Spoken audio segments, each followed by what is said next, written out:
Hi ma'am, hello. ఎలా ఉన్నారు ma'am? First of all నేనా? బాగున్నానండి. ఆఫ్టర్ లాంగ్ గ్యాప్ ఎప్పటికీ ఇలానే కనబడుతున్నారు. అసలు ఏంటి మేడం, ఎలా అంటే మీరు రెగ్యులర్గా చూస్తున్నారు కదా, చేంజ్ రావట్లేదు. మేబీ ఒక 5 years తర్వాత చూద్దాం. 5 years ఏంటి మేడం, ఒక 20-25 years నుంచి ఇప్పటికీ అలానే ఉన్నారు, అప్పటికే అలానే ఉన్నారు. అసలు శ్రీకాంత్ సార్ అలాగే ఉన్నారు, జేబీ సార్ అలాగే ఉన్నారు, సో వడ్డే నవీన్ గారు మొన్న అలాగే ఉన్నారు. Everybody is like that. ఏంటి మేడం, మీ జనరేషన్ అంత అమృతమే అని తాగిరు ఏంటి మేడం? అందరూ నిజంగా చెప్పాలంటే అలానే ఉన్నారు. ఏమో, I think the audience love అంతకంటే. ఓకే మేడం, ఎలా ఉండబోతుంది అని అంటే ఏం చెప్తారు mister middle class? Mister middle class అసలు పేరులోనే మనకి కనెక్ట్ అయ్యే పేరు. మిడిల్ క్లాస్ పీపుల్ ఎక్కువ మంది ఉంటారు. మేము కూడా మిడిల్ క్లాస్ నుంచి స్టార్ట్ అయ్యి కొంచెం అప్పర్ మిడిల్ క్లాస్ వరకు వచ్చాము. సో ఏంటంటే middle class, upper middle class, lower middle class ఇలా ఏం లేదు, అంతే మిడిల్ క్లాస్ కిందే వస్తుంది. సో మిడిల్ క్లాస్లో మేము కూడా వన్ ఆఫ్ దెమ్. సో మేము కూడా చిన్నప్పుడు కష్టాలు కానీ, లేకపోతే లైక్ సర్చింగ్ ఫర్ ఎవ్రీడే మనం బిల్స్ కట్టాలి. ఇప్పుడు కూడా ఎవరి లెవెల్లో వాళ్ళకు ఉంటాయి. సో అవన్నీ ఫేస్ అయ్యి ఉంటాం కాబట్టి అవన్నీ ఎక్కువగా రిలేట్ చేసుకోగలం. తర్వాత ఏదో ఒక ప్రాబ్లం వస్తుంది అంటే డబ్బుల రకంగా రాకపోవచ్చు, ఇంకో రకంగా రావచ్చు, హెల్త్ పరంగా రావచ్చు, లేకపోతే కొంతమందికి చదువుకుందామంటే, లేకపోతే జాబ్ ఆపర్చునిటీస్ కానీ, ఇలా రకరకాలకి ఏవేవో ఒక ప్రాబ్లం అనేది లైఫ్లో వస్తుంది. అవి అన్నీ దేవుణ్ణి నిందించడం నార్మల్. కోపం వస్తుంది, ఆయన మీదే కోపం వస్తుంది, ఆయనే అంటాము, నేను ప్రే చేయమంటాం. This is all normal. మళ్ళీ ఆయనతోనే మళ్ళీ ప్యాచప్ అవుతాం. సో ఇలా అవి మనకి ఆల్వేస్ అలవాటు ఉన్నాయి. సో అలాంటిది ఇప్పుడు ఏంటంటే ఈ సినిమాలో కూడా ఇలాంటి ప్రాబ్లమ్స్ వచ్చినప్పుడు ఆయన వెంకటేశ్వర స్వామిని అంత ప్రేమించి భక్తుడుగా ఉన్న ఆయన ఎలా అయింది, తర్వాత ఫన్నీగా ఆయన వచ్చి ఏం చేశారు, అది ఒక మెసేజ్ చెప్తున్నట్టు అనమాట. దేవుడు నిజంగానే వచ్చి మనకి మెసేజ్ ఇవ్వరు కాబట్టి ఒకవేళ వచ్చి చెప్తే ఇలాగే ఉంటుందేమో అనిపిస్తుంది. మనం చక్కగా ఎంజాయ్ చేస్తూ వి విల్ లెర్న్ సంథింగ్.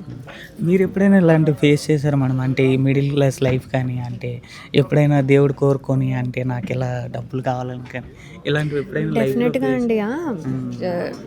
అంటే అంటే ఈజీగా లైఫ్ అవుతే లేదు. మా నాన్నగారు డాక్టర్ అయినా కూడా కొన్నిసార్లు వీ హ్యాడ్ డిఫికల్ట్ టైం.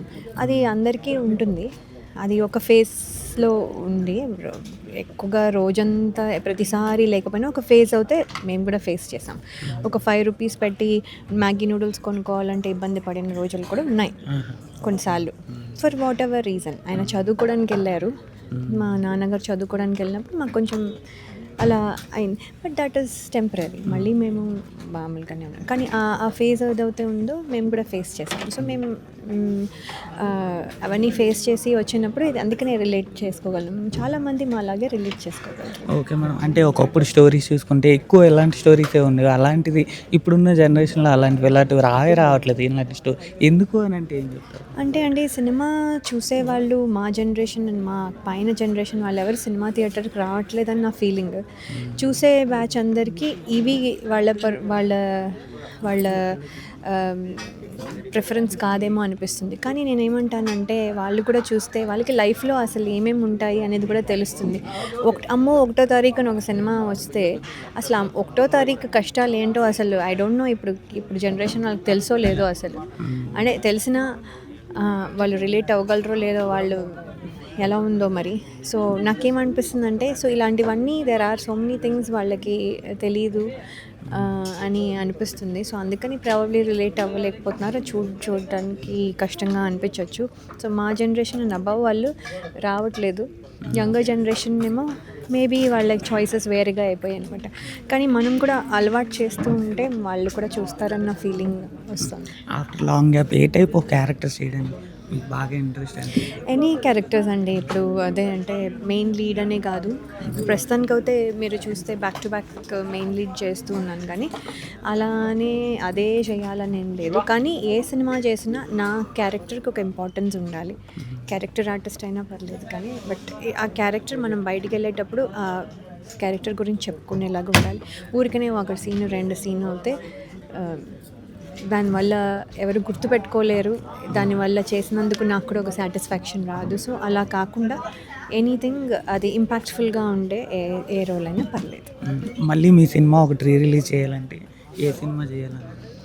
అయ్యో చాలా సినిమాలు ఉన్నాయి ఏం చెప్పాలి. స్వరాభిషేకం ఒకటండి, స్వయంవరం ఒకటి, మిస్సమ్మ ఒకటి, ఏం చెప్పాలో తెలియట్లేదు. అంటే ఒక్కొక్కటి ఒకలాగా. దొంగరమణన్ పార్టీ కూడా ఒక రకంగా బాగుంటుంది. అంటే అది హిట్ అయినా అవ్వకపోయినా అది ఆ మేకింగ్ కానీ ఆ గోదావరి ఫీల్ కానీ ఆ నా లుక్ కానీ శ్రీకాంత్ గారి లుక్ కానీ అది ఒక రకమైన స్లాంగ్ కానీ బాగుంటుంది. అంటే నేనేమంటున్నానంటే ఇవన్నీ కూడా హనుమాన్ జంక్షన్ ఇలా అన్నీ బాగుంటాయి. Okay madam. మీ ఇల్లు నదికి దగ్గరలో ఉంటుందా?